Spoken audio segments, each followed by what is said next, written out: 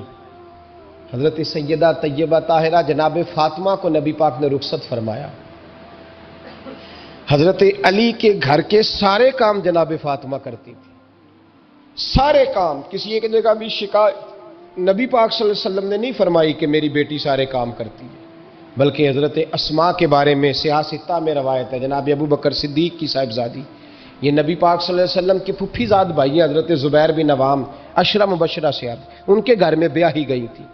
حضرت جناب اسماء کہتی ہے میں مالدار باپ کے گھر سے گئی تھی، امیر باپ تھے جناب صدیق اکبر، میں تاجر باپ کے گھر سے گئی تھی، لیکن زبیر بن عوام کے گھر میں گئی تو فرماتی ہے مجھے ان کے اونٹوں کو چارہ بھی ڈالنا پڑتا تھا، مجھے گھر کے سارے کام کرنے پڑتے تھے. فرماتی ہے میں چنے پیس کر جانوروں کے لیے میں خوراک بھی تیار کرتی تھی، اور وہ چلے جاتے تھے تو میں ان کے گھوڑے کی دیکھ بھال بھی کرتی تھی. لیکن قربان جائیں جناب اسماء فرماتی ہیں ایک دن میں اپنے باپ کے گھر شکایت لے کے نہیں گئی.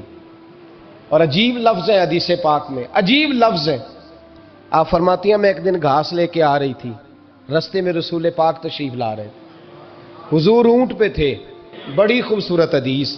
حضرت اسماء فرماتی ہیں میں خامند کے گھر میں کام کاج کرتی تھی، میں چارہ لے کے آ رہی تھی، اونٹ پہ حضور تشریف لائے، نبی پاک نے اونٹ کو بٹھایا، اونٹ بیٹھ گیا تو حضور نے فرمایا اسماء میرے پیچھے بیٹھ جاؤ، میں تمہیں گھر تک چھوڑ دوں. تو جناب اسماء رو پڑی، کہنے لگی محبوبہ میرا خامد بڑا خوددار ہے، بڑا غیرت والا ہے، اس نے مجھے جس حال میں رکھا ہے میں اسی حال میں راضی ہوں. حضور آپ کی کرم نوازی کا شکریہ، پر جس حال میں مجھے رکھا ہے نا میں اسی حال میں. کوئی بول اول لڑا نہ بول بیٹھی ہوں دے خسم ناراض بڑبولیاں دے، بولی کان تے کوئل دی دس دیے بڑے فرق ہوں دے. سجنا بولیاں دے جڑیاں خسماں دی وچ رضا بسن پاگ جاگ جاندے انہاں گولیاں دے تے آپ ادلیاں نو سردار پین تکے شرما والیاں نو جھوٹے ڈولیاں دے۔ فرمایا جس حال میں میرے خامد نے، اور امام غزالی حدیث لائے ہیں، ایک خامد گھر سے نکلا ہے تو بیوی کو کہہ گیا ہے جب تک میں واپس نہ لوٹوں گھر سے نہ نکلنا۔ 2 گلیاں چھوڑ کے والد رہتے ہیں، 2 گلیاں چھوڑ کے بیوی نبی کریم صلی اللہ علیہ وسلم کی بارگاہ میں پیغام بھیجتی ہے، کہتی ہے خامد حکم دے گیا تھا میری بغیر اجازت گھر سے نہ نکلنا۔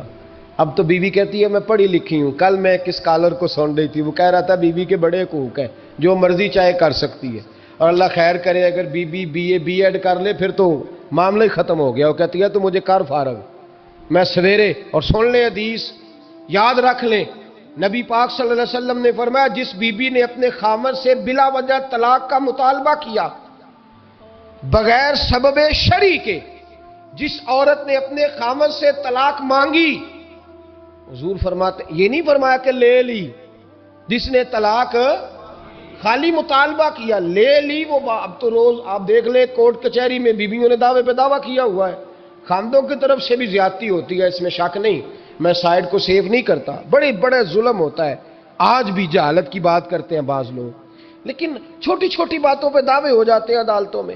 نبی کریم علیہ السلام نے فرمایا جس عورت نے بلا وجہ اپنے خامد سے طلاق کا مطالبہ کیا رب کریم اسے جنت کی خوشبو بھی عطا نہیں فرمائے گا، جس نے صرف مانگی ہے اسے خوشبو نہیں دے گا۔ خامد جہاد پہ چلا گیا، کسی سفر پہ چلے گئے، کہہ گئے میری اجازت کے بغیر گھر سے نہ نکلنا، والد بیمار ہو گئے، خاتون حضور کی بارگاہ میں پیغام بھیجتی ہے، کہتی ہے یا رسول اللہ خامد حکم دے گیا تھا گھر سے نہ نکلنا، والد بیمار ہے، کیا حکم ہے؟ نبی پاک نے فرمایا چاہے تو جا سکتی ہے پر خامد کی اطاعت کرے گی تو اس کے لیے زیادہ بہتر ہو جائے گا۔ 2-4 دن کے بعد پھر پیغام بھیجتی ہے، کہتی ہے محبوبہ باپ شدید بیمار ہے، حکم کیا ہے؟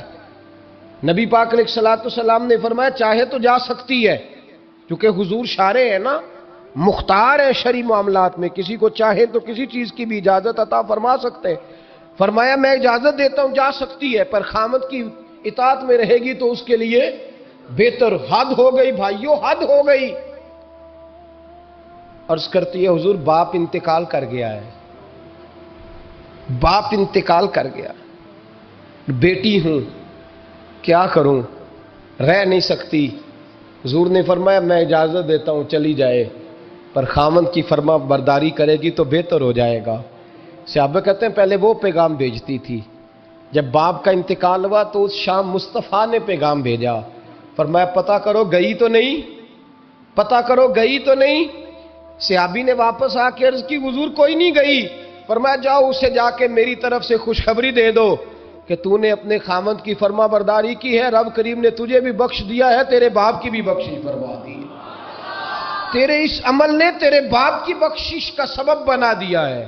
میرے بھائی جڑیاں خسماں دی وچ رضا بسن پاگ جاگ جاندے ہو نہ گولیاں دے ان کو، اور یہ تعلیم میں نے کہا بیٹی کو دینے والی، یہ بہن کو بتانے والا مسئلہ، یہ اپنے گھر کے اندر ترویج کرنے والا دین ہے۔ میرے نبی کریم علیہ السلام نے حکم دیا، ارشاد فرمایا کہ یوں کریں، اور عورتوں کو نبی پاک نے تاکید فرمائی، فرمایا تم مجھے گارنٹی دو کہ 5 نمازیں پڑھو گی، روزے رکھو گی، شرعی پردے کی حفاظت کرو گی اور اپنے خامند کی فرما برداری کرو گی، تم 4 باتوں کی گارنٹی دو، میں اللہ کا رسول ہو کے تمہیں جنت کی گارنٹی عطا کرتا ہوں۔ اور یہ بھی یاد رکھیں جس گھر میں میاں بیوی کا سلوک نہیں ہوتا وہ گھر سارا تباہ ہو جاتا ہے، وہ سارا گھر اذیت کا شکار رہتا ہے، اور آپ کو پتہ ہے سب سے زیادہ نقصان کس کا ہوتا ہے؟